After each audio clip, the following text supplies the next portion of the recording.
नमस्कार, स्वागत है आप सभी का लाइव टाइम्स के डिजिटल इस खास पेशकश में। अमेरिका में चुनाव हो रहे हैं और सुपर पावर ने अपने सुपर बॉस को चुन लिया है। अब ये साफ हो गया है कि डोनाल्ड ट्रंप ही अगला राष्ट्रपति बनने जा रहे हैं।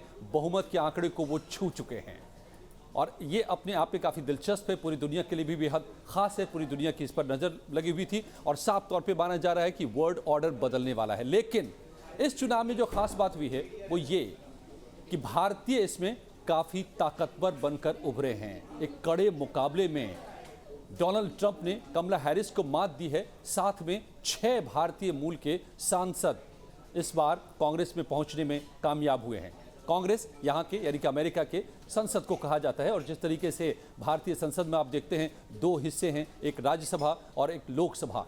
तो राज्यसभा की तुलना आप कर सकते हैं सीनेट से। जो ऊपरी सदन है अमेरिका में उसको सीनेट कहते हैं और निचले सदन को हाउस ऑफ रिप्रेजेंटेटिव, जिसको कि हम यहाँ पर लोकसभा कहते हैं। तो लोकसभा में जो चुनकर गए हैं यानी कि हाउस ऑफ रिप्रेजेंटेटिव में जो चुनकर गए हैं उसमें 6 भारतीय मूल के सांसद हैं। अब ये कौन कौन है, काफ़ी दिलचस्प है। तो आइए आपको मैं ये भी बताता हूँ कि कौन कौन भारतीय यहाँ तक पहुँचे हैं। इस चुनाव में जो 6 भारतीय मूल के पहुँचे हैं उसमें वकील सुहास सुब्रमण्यम वर्जीनिया और पूर्वी तट से चुने गए हैं। ये सुब्रमण्यम पहले ऐसे हैं इंडो अमेरिकन जो इसमें कामयाबी हासिल की है। सुब्रमण्यम ने वर्जीनिया से रिपब्लिकन पार्टी के उम्मीदवार माइक क्लांसी को हराया है और हाउस ऑफ रिप्रेजेंटेटिव की दौड़ में सुहास सुब्रमण्यम के अलावा नाम 6 गए हैं।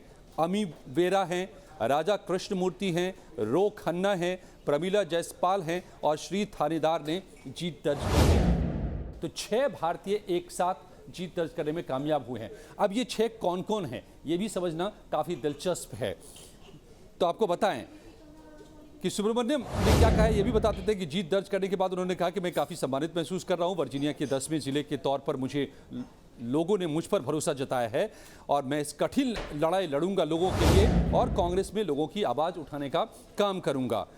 अब ये 6 में से कौन कौन जो मैं बता रहा था आपको बताऊं। अमी बेरा हैं, उनका पूरा नाम है अमरीश बाबूलाल बेरा। राजनीतिज्ञ भी हैं ये और एक डॉक्टर हैं पेशे के तौर पर। राजा कृष्णमूर्ति कौन है? अमेरिकी बिजनेसमैन हैं, वकील हैं और राजनीतिज्ञ हैं और पूर्व राष्ट्रपति बराक ओबामा के पॉलिसी डायरेक्टर के तौर पर भी ये काम कर चुके हैं राजा कृष्णमूर्ति। रो खन्ना भी है इनमें से एक। पेशे से रो खन्ना वकील हैं और प्रगतिशील पूंजीवादी के तौर पर अपनी पहचान रखते हैं और पूर्व राष्ट्रपति बराक ओबामा के कार्यकाल में यूएस के वाणिज्य विभाग में उप सहायक सचिव के तौर पर काम कर चुके हैं। तो इस तरीके से जो आप देखेंगे कि 6 भारतीय इसमें, जिसमें आपको मैं फिर से नाम बता दूं कि सुहास सुब्रमण्यम, अमी बेरा, राजा कृष्णमूर्ति, रो खन्ना, प्रमिला जयपाल और श्री थानेदार ने ये जीत दर्ज की है।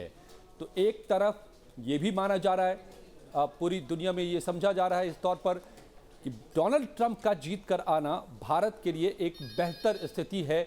वर्ल्ड ऑर्डर की बात करें और भारत और अमेरिका के ताल्लुकात की बात करें, संबंधों की बात करें, शीर्ष स्तर पर बात करें तो बार बार जैसा कि खुद चुनाव के दौरान कहते रहे डोनाल्ड ट्रंप कि उनकी दोस्ती है, पीएम मोदी उनके दोस्त हैं। तो दरअसल ये समझा जाता है कि दोनों ही एक दूसरे को अच्छे से समझते भी हैं, दोनों लीडर्स। और जो तीसरी बड़ी बात जो हम आपको बता रहे हैं कि 6 भारतीय मूल के यहाँ पर सांसद चुने गए हैं, जो अपने आप में एक बड़ी बात है, बड़ी ताकत के तौर पर ये उभर कर सामने आ रहे हैं। तो हम कह सकते हैं कि इस चुनाव के नतीजों के बाद जिसमें डोनाल्ड ट्रंप जीते हैं, भारत और अमेरिका के लिए ये बेहतर संकेत है दोनों लिहाज से। बहुत बहुत धन्यवाद हमसे जुड़ने के लिए।